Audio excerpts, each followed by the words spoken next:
कि नवल किशोर आरजेडी के प्रवक्ता हैं, क्योंकि आरजेडी की तरफ से ही ट्वीट किया गया है जो हम टीवी स्क्रीन पे बार बार दिखा रहे हैं, जिसमें संसद भवन और ताबूत एक साथ लगाए। नवल किशोर जी, ये क्या तरीका है ये विरोध का? ताबूत से तुलना कर रहे हैं आप लोकतंत्र के सबसे बड़े मंदिर की, नए संसद भवन की। क्या आरजेडी मैसेज देना चाह रही है जनता को इस ट्वीट के जरिए? नहीं, किसी भी घटना को एक देखने का नजरिया जो है उसके अनुभव से है।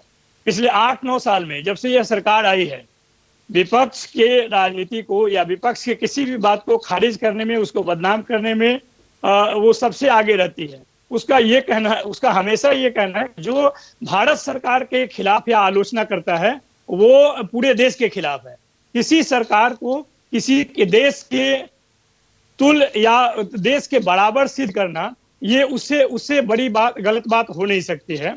और वही चीज यहाँ पे भी दिख रहा है कि आपने तमाम तरह के लोकतांत्रिक परंपराओं को तोड़ने में 1 मिनट भी नहीं सोचा। आपको मालूम है कि संसद जैसी संस्था जो है, उसके सर्वोच्च पद जो है उसमें वो राष्ट्रपति का है।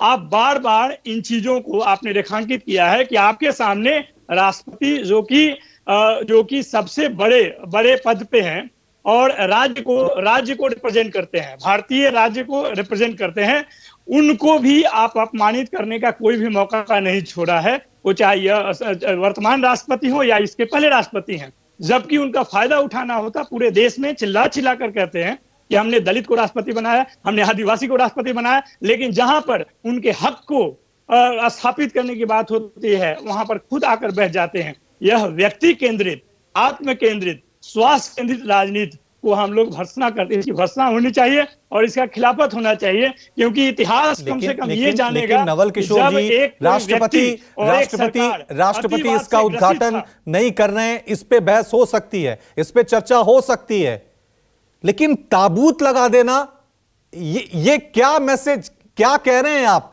ताबूत और लोकतंत्र का सबसे बड़ा मंदिर, दोनों का संबंध कहां से है? आप ये बताइए कि अगर भारत सरकार का कोई आलोचना करता है तो आप उसको देशद्रोही कहते हैं। ये कौन सा आधार है? ये कौन सा लोकतंत्र के किताब में लिखा हुआ है कि अगर आप किसी सरकार की आलोचना करते हैं तो आप देश विरोधी हो जाते हैं? आप अपनी बात को भी प्रूव कर रहे हैं कि जो व्यक्ति, जो राजनीतिक दल है, वो भी जनता के रिप्रेजेंटेटिव हैं। एक हो चाहे 20 हो, चाहे आधा हो, चाहे कोई हो। मेजॉरिटी होने का मतलब ये नहीं होता है कि आप राजनीति के नाम पे महामारी फैलाएं, कि आपके सामने कोई है ही नहीं, आपके जैसा कोई देशभक्त है ही नहीं। नवल किशोर जी, सबसे बड़ा नवल किशोर जी, आप आलोचना कर रहे हैं, आप आलोचना कर रहे हैं, ठीक है, लेकिन ताबूत और संसद दोनों में क्या संबंध है? ये समझाइए ना दर्शकों को।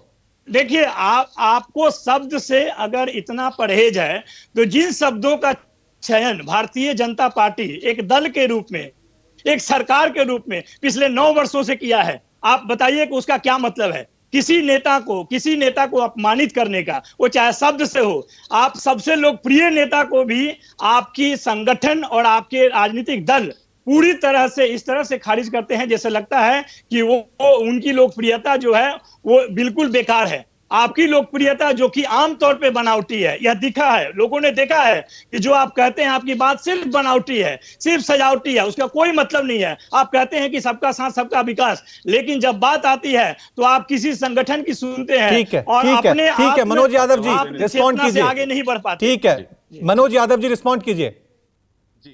देखिए, बोल रहे हैं व्यक्तिवादी, अधिनायकवादी, प्राइवेट लिमिटेड कंपनी, एक दल को चलाने वाले लोग बोल रहे हैं कि अधिनायकवाद की बात कर रही है, जो सबका साथ सबके विकास की बात कर रहे हैं, और लोकप्रियता की बात करते हैं। आपको पता होगा 2014 के अंदर 283 सीटें जीत करके आए, 2019 के अंदर 303 सीटें जीत करके आए, 15 राज्यों में भारतीय जनता पार्टी की सरकार है। अभी सुनिए, अभी क्या तरीका है बताइए? मैं देखिए इनको फिर बीच में नहीं बोलने दूंगा, राजा नहीं बनाया है, मैं इनको बोलने नहीं दूंगा। ठीक है, मैं इसी चर्चा को जारी रखूंगा। एक छोटा सा ब्रेक ले रहा हूं। यादव जी, आपको पूरा समय दिया जाएगा, थोड़ा सा ब्रेक ले रहे हैं, लेकिन ब्रेक के बाद भी ये चर्चा जारी रहेगी। लोकतंत्र में आलोचना का अर्थ क्या होना चाहिए, सकारात्मक, नकारात्मक? आज जो हुआ है वो इतिहास है, या जो विपक्ष ने किया वो उपहास है? देखते रहिए ब्रेकिंग विद एजेंडा।